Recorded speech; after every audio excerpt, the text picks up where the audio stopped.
the real problem in my mind is if man can proceed to the finest degree of the relative in cosmic consciousness, and the Creator is in that finest level of the relative, what's going to stop that man from seeing the Creator? Shouldn't he be able to see Him whenever he would like to? It is the clear perception of the celestial life that transforms the vision into that value. It is the perception of the details of that level. And perception of the details of that level means whatever is the quality of life in that region. And the quality of life in that region is celestial.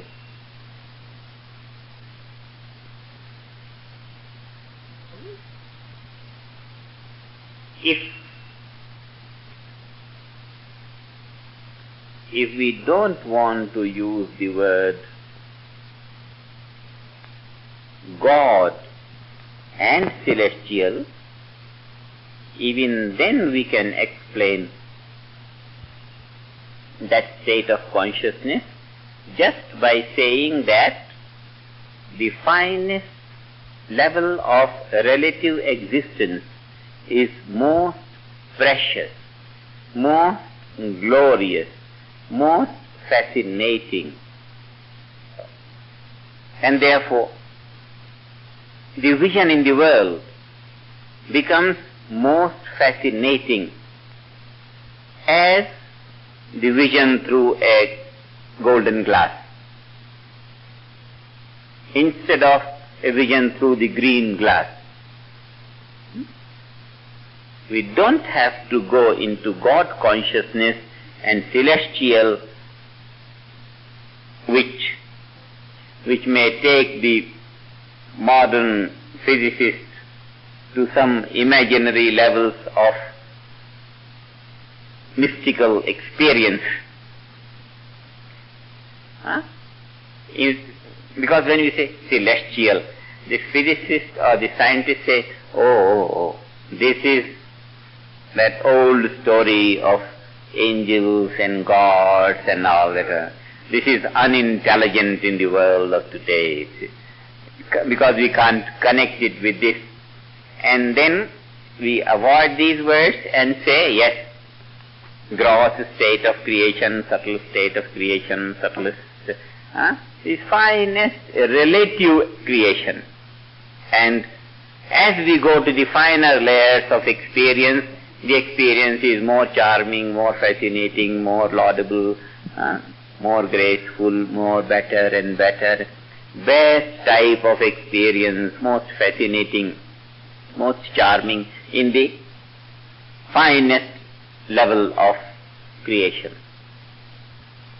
And then, having earned that capacity of finest vision in the relative, when we come out into the gross, we enjoy the gross creation in that, with that finest ability of perception. That finest ability of perception is like viewing things through golden glass. We put on a golden glass and we have improved our ability of perception. Like that, when we have perceived that finest relative creation, finest relative field of life, then as if we have put on the golden glass. With that golden glass, when we see the world, our world as we have been viewing before will now be viewed in that light. That is finest relative state of waking state of consciousness. Like that, completely avoiding the word celestial and God, we can explain the most fascinating level of consciousness in the waking state. That might be the explanation, may be useful in all the atheistic countries where the word of God is a horror. And God consciousness means you are out of that country.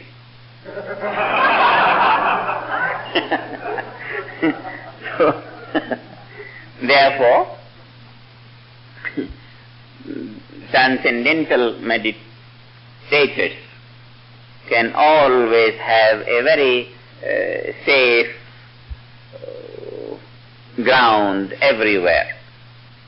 Whether you are talking to the believers of God or lovers of God or non-believers, whatever. We can use a phraseology. We don't have to go into...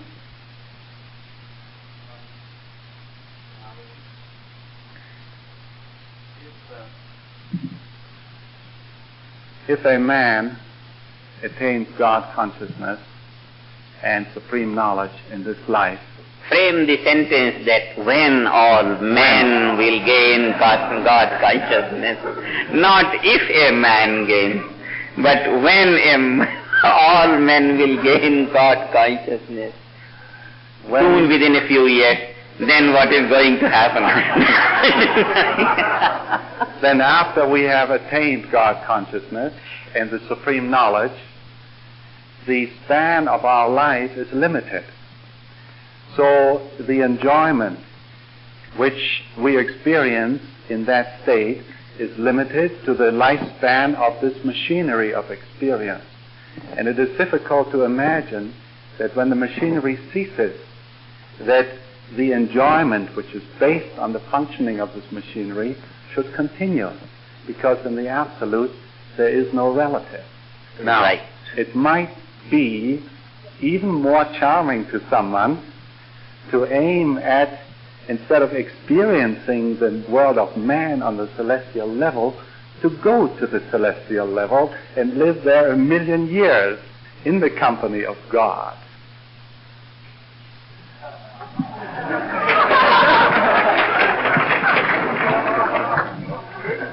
This is the question of a scientist initiator.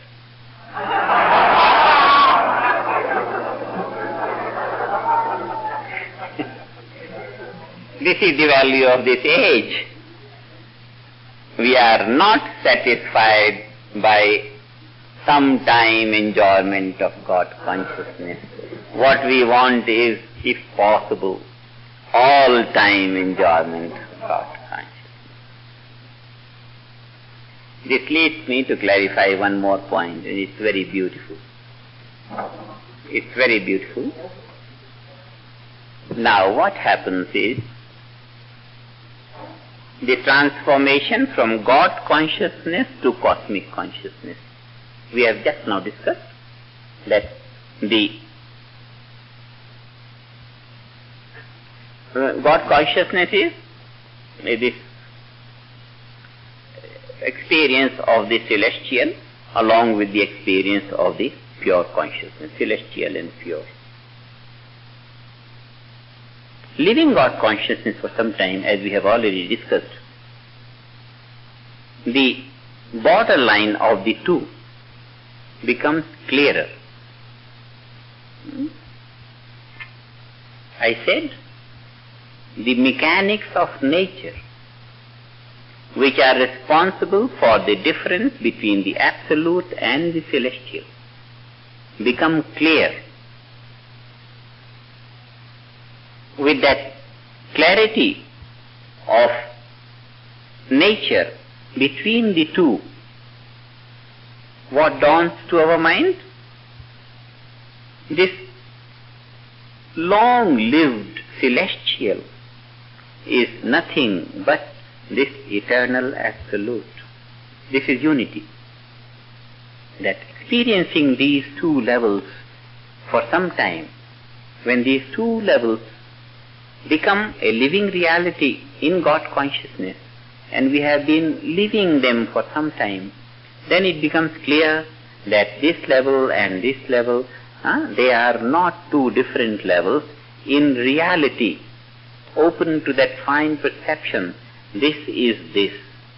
What has happened? It has become clear that the longevity of celestial is nothing but the eternity of the Absolute. That means, what has become clear? How the eternity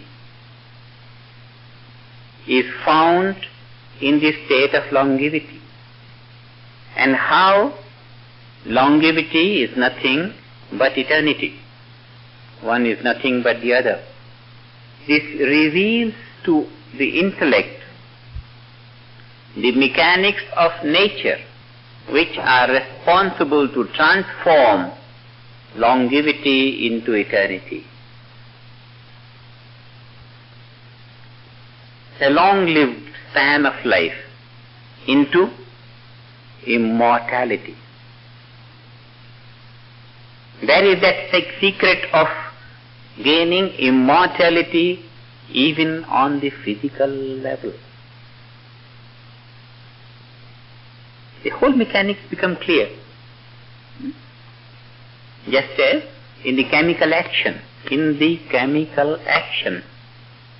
One atom gets into the other and the other gets into this, they form a molecule. Now once we have seen how the interaction takes place, this and this and this. In the play of finer particles, how one breaks into the other and how the other gets into the other. Once we have known this, how this is formed from this and this, then we have known the mechanics of transformation.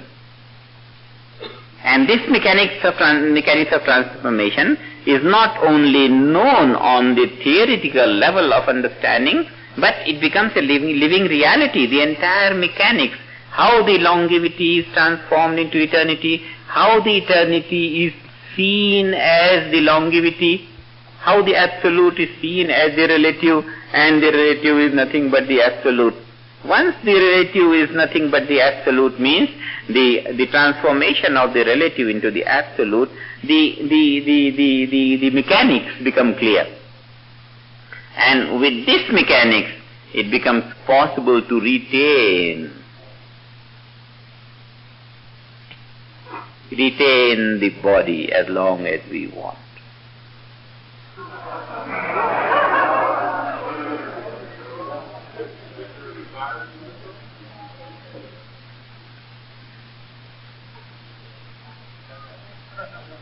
Desire or no desire is a different phase of consideration. But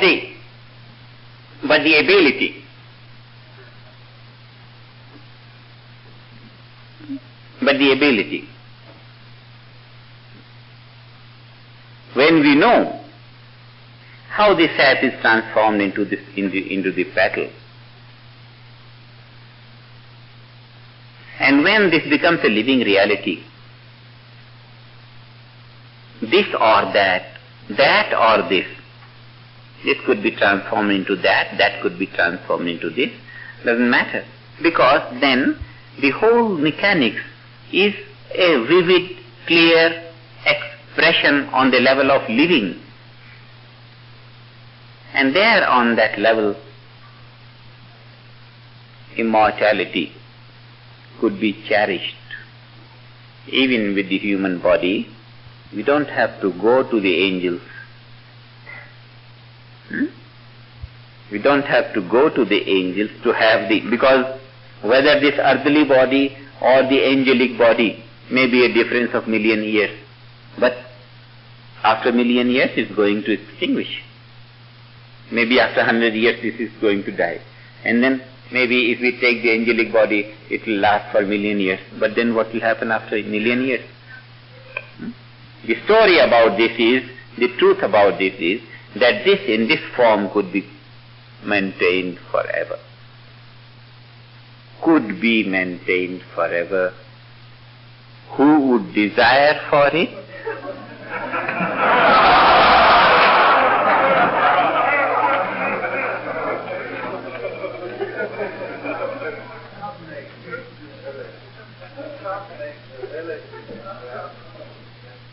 I mean, it's the other way around. I mean, you can't make something which is relative will remain relative even though you know the mechanics whereby the absolute is means transformed. eternal means until the time of creation, until the time of dissolution it could continue.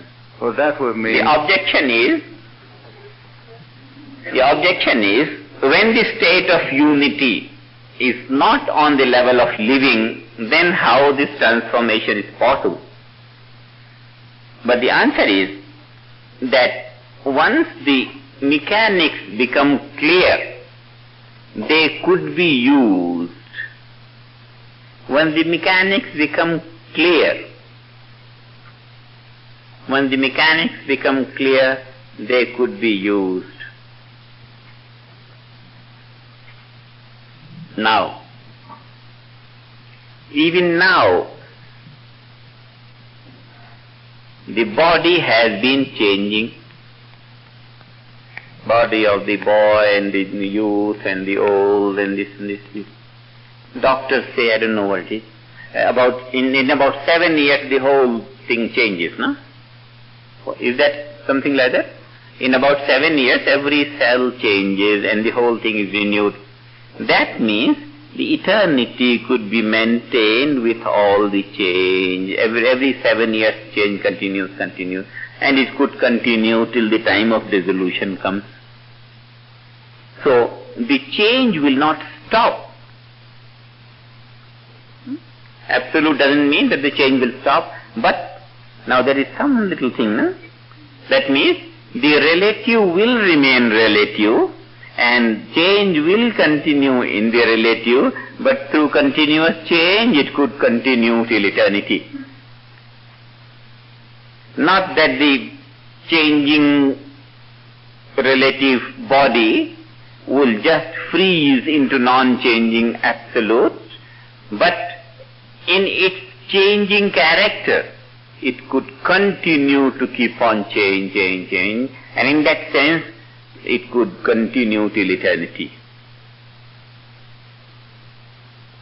That means, on the level of living, there will yet be a change, and yet on the level of life, the change could continue till eternity.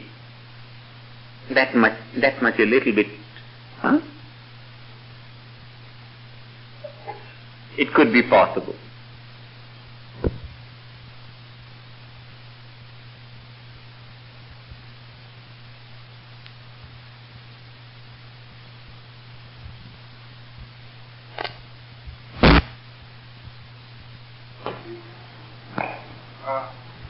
Can a God-conscious person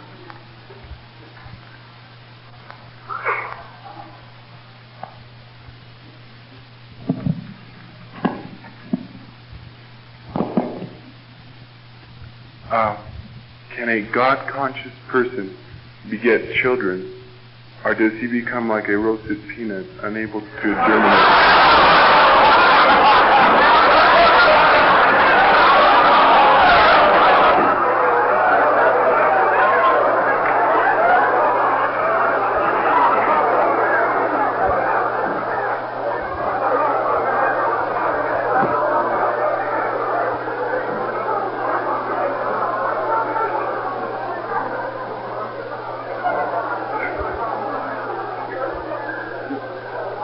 What is that?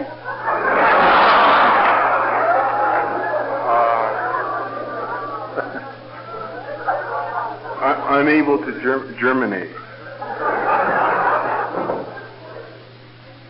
I'm asking this for someone who didn't want to ask it. So Is it in German or what? No.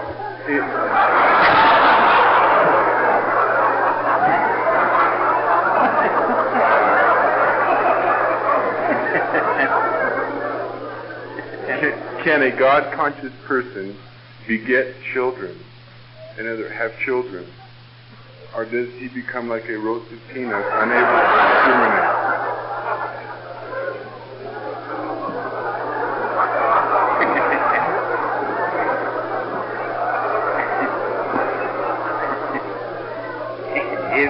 Is that all the question?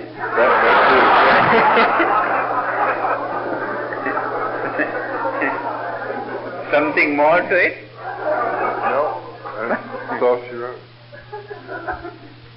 God conscious person, there is no specific pattern of what he will do and how he will be and all that. He will be what he wants to be. He could sit in a place and see no one and close the door and that's it.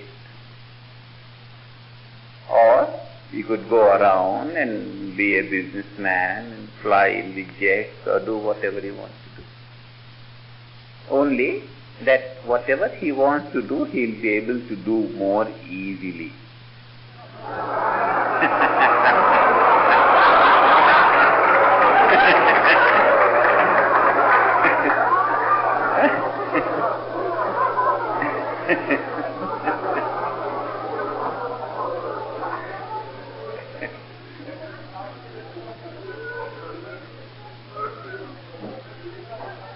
What is it?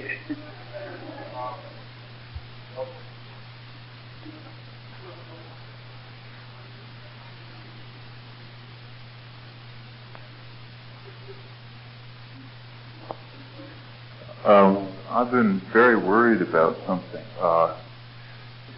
That is that if we gain cosmic consciousness and merge with the Absolute, then we're giving up any chance for relative life from now on. So I guess the dissolution of the earth or something. Why is that so good? I mean, why is that superior to staying in some kind of a relative field, whether it's earthly or celestial? We don't lose our earthly status in cosmic consciousness. No, I'm talking about after death. Oh, after death. We don't talk of after death. Why not? Because it doesn't concern us in the present. Well, it seems to me unnatural to, he's talking about roasted seeds, but, why should we roast ourselves?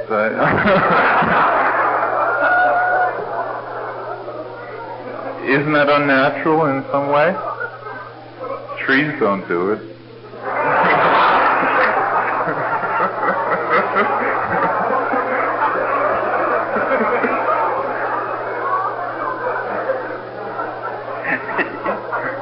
The thing is,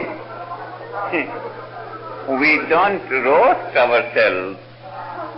What we roast is the possibility of suffering.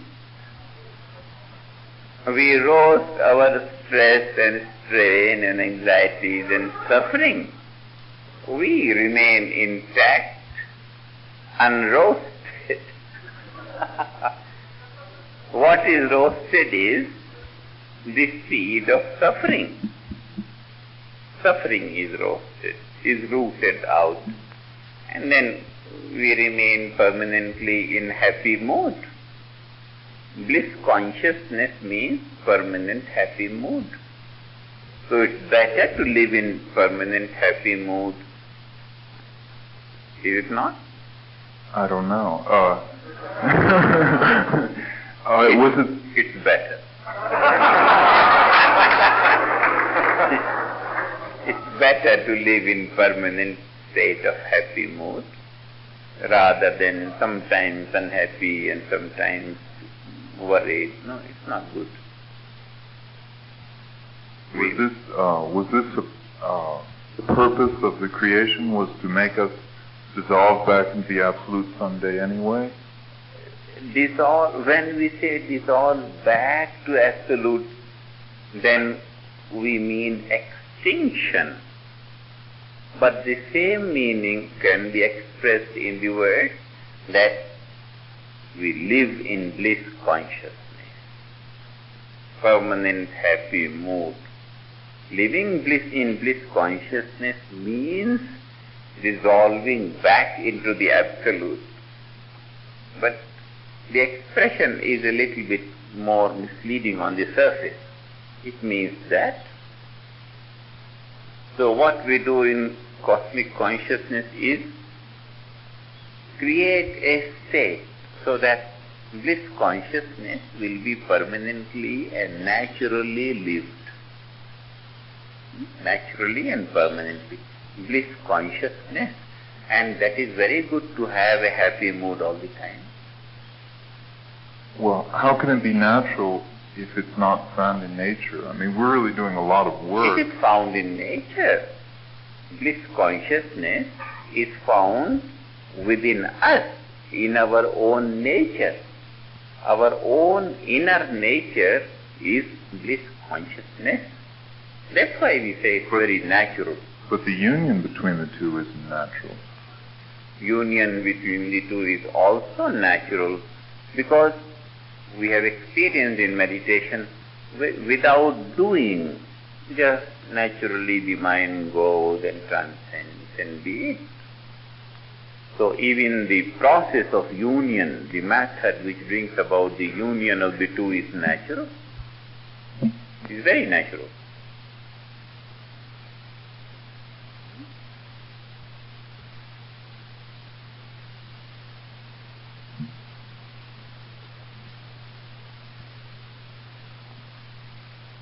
I'm concerned about the connection between desire and anger, and also the necessity for desire to produce anger when one is not in cosmic consciousness. For the fear or the waves of anger, I close my eyes.